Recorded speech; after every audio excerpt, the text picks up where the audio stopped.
Assalamualaikum warahmatullahi wabarakatuh. Perkenalkan, nama saya Retno Novian Arumdina dengan NIM 4011802990 dari mata kuliah Sosiologi Ekonomi. Di sini saya akan menjawab pertanyaan dari Sosiologi Ekonomi. Nah, di sini ada 3 pertanyaan. Yang pertama ada identifikasi kembali ciri-ciri yang menandai kapitalisme. Yang kedua adalah sebut dan jelaskan kembali tahap-tahap perkembangan kapitalisme. Yang ketiga adalah coba Anda identifikasi kembali bagaimana sikap kelompok neoliberalisme, reformis, dan radikal dalam menyikapi globalisasi dan kapitalisme. Nah, ini jawaban dari soal pertama, yaitu ciri-ciri yang menandai kapitalisme. Di sini ada 5. Yang pertama adalah tingkat produksi corak kapitalis adalah komoditas, yaitu dengan menjual semua hasilnya untuk meraih keuntungan yang sebesar-besarnya. Produksi komoditas itu merupakan penyangga dari kebertahanan ekonomi dari sebuah kelompok kapitalis. Lalu yang kedua ada produksi dilandasi kepemilikan pribadi atas sarana produksi. Artinya kekuasaan mengatur kekuatan produksi, sarana produksi, dan tenaga kerja, bukan milik kolektif, akan tetapi milik perseorangan. Entah itu dalam bentuk kepentingan pribadi, keluarga, perusahaan, perseroan terbatas, atau kelompok-kelompok penguasa keuangan. Yang ketiga adalah produksi dijalankan untuk pasar yang tidak terbatas dan berada di bawah tekanan persaingan. Jadi setiap kapitalis itu berupaya memperoleh bagian keuntungan terbesar dari keuntungan yang diperoleh dari pasar. Yang keempat ada tujuan produksi adalah memaksimalkan keuntungan. Kemampuan bersaing yang berujung pada kemampuan mendapatkan keuntungan yang sebesar-besarnya itu mengharuskan kapitalis itu menjual komoditas dengan harga yang lebih rendah dari pesaingnya. Untuk itu kapitalis itu harus memperluas jaringan produksinya agar menghasilkan komoditas yang lebih banyak, sehingga secara otomatis itu akan mendapatkan keuntungan yang banyak juga. Lalu yang kelima itu ada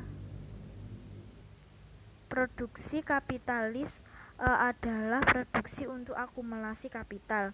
Jadi di sini maksudnya adalah kapitalis itu membutuhkan sebagian besar dari nilai lebih yang terkumpul untuk dicurahkan dalam kegiatan produktif. Nah, di sini kegiatan produktif itu ada berbagai macam. Itu seperti contohnya mesin-mesin, bahan baku, tambahan tenaga kerja, dan dari kelebihan nilai lebih tersebut untuk digunakan sebagai konsumsi pribadi yang bersifat tidak produktif. Lalu jawaban dari nomor 2 yaitu tahap-tahap perkembangan kapitalisme.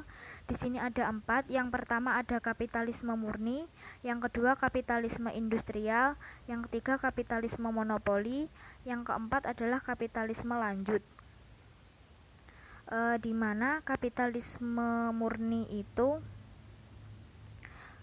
ditandai dengan kepemilikan dan pengendalian swasta atas sarana produksi, yaitu berupa modal.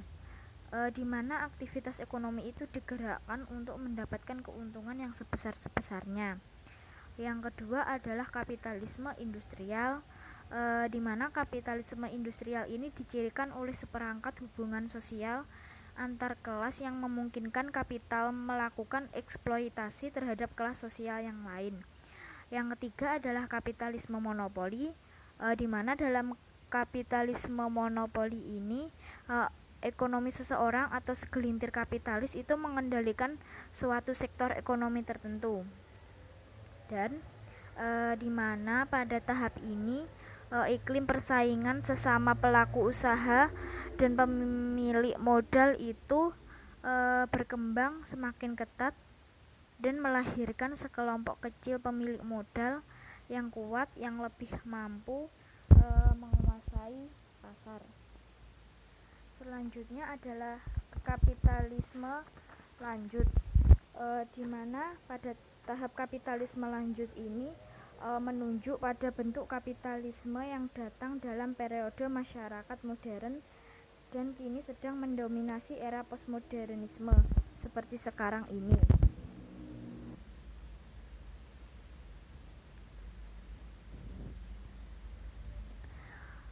Nah, ini ada jawaban dari nomor 3, di mana kelompok neoliberalisme, reformis, dan radikal dalam menyikapi globalisasi dan kapitalisme. Ada 3.